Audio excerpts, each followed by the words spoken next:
Assalamualaikum warahmatullahi wabarakatuh. Selamat pagi anak-anakku sekalian.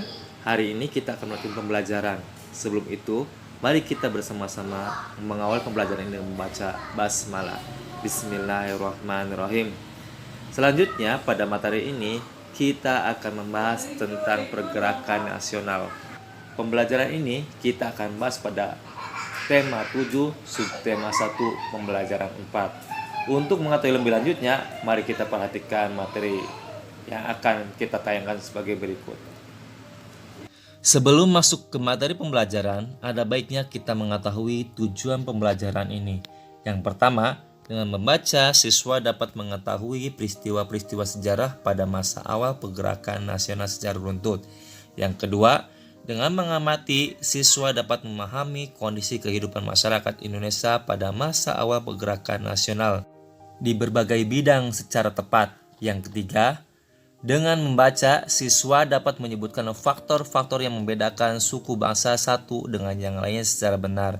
Yang keempat, dengan membaca, siswa dapat menyebutkan peristiwa-peristiwa seputar Sumpah Pemuda 1928 secara tepat. Yang kelima, dengan bercerita, siswa dapat mengenali identitas dan keragaman suku bangsa teman-temannya dengan penuh percaya diri. Dengan mengetahui tujuan pembelajaran ini, diharapkan kalian semua dapat memahami materi-materi yang akan Bapak sampaikan.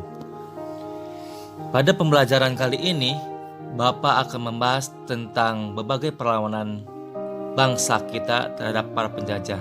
Seperti yang kita ketahui, berbagai perlawanan terhadap penjajah terus mengalami kegagalan.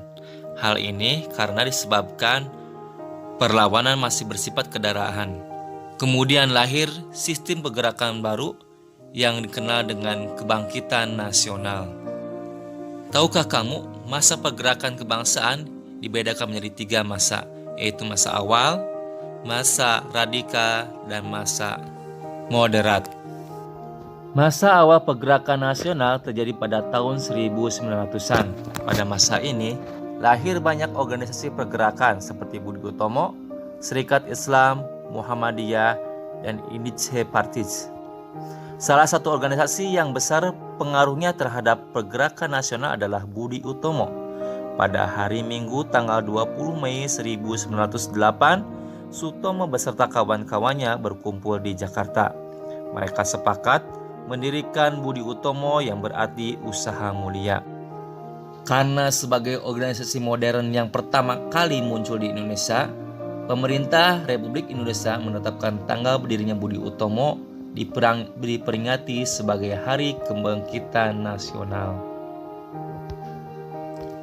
Yang kedua adalah masa awal radikal, terjadi pada tahun 1920 sampai 1927-an. Perjuangan bangsa Indonesia melawan penjajah pada abad ke-20 disebut masa radikal, karena pergerakan-pergerakan nasional pada masa ini bersifat radikal atau keras terhadap pemerintah Hindia Belanda. Mereka menggunakan asas non-kooperatif atau tidak mau bekerja sama. Organisasi-organisasi yang bersifat radikal adalah Perhimpunan Indonesia atau PI, Partai Komunis Indonesia atau PKI, Nahdlatul Ulama atau NU, dan Partai Nasional Indonesia atau PNI. Yang ketiga adalah masa moderat, yaitu terjadi pada tahun 1930-an. Sejak tahun 1930-an, organisasi-organisasi pergerakan Indonesia mengubah taktik perjuangannya. Mereka menggunakan taktik kooperatif atau bersedia bekerja sama dengan pemerintah Hindia Belanda. Organisasi-organisasi yang berhaluan moderat antara lain adalah Partindo 1930, PNI Baru, Partai Indonesia Raya, Gerakan Rakyat Indonesia, dan Gabungan Politik Indonesia. Dengan adanya kebangkitan nasional ini, maka akan berpengaruh pada berbagai bidang. Yang pertama, bidang pendidikan. Perkembangan pendidikan menyebabkan munculnya para cendekiawan, baik hasil pendidikan barat maupun pendidikan di Indonesia. Yang kedua, bidang ekonomi. Ada upaya untuk menghapuskan eksploitasi ekonomi asing. Tujuannya untuk membentuk masyarakat yang bebas dari kesengsaraan dan kemelaratan, serta meningkatkan taraf hidup bangsa Indonesia. Selanjutnya adalah di bidang politik. Di bidang politik,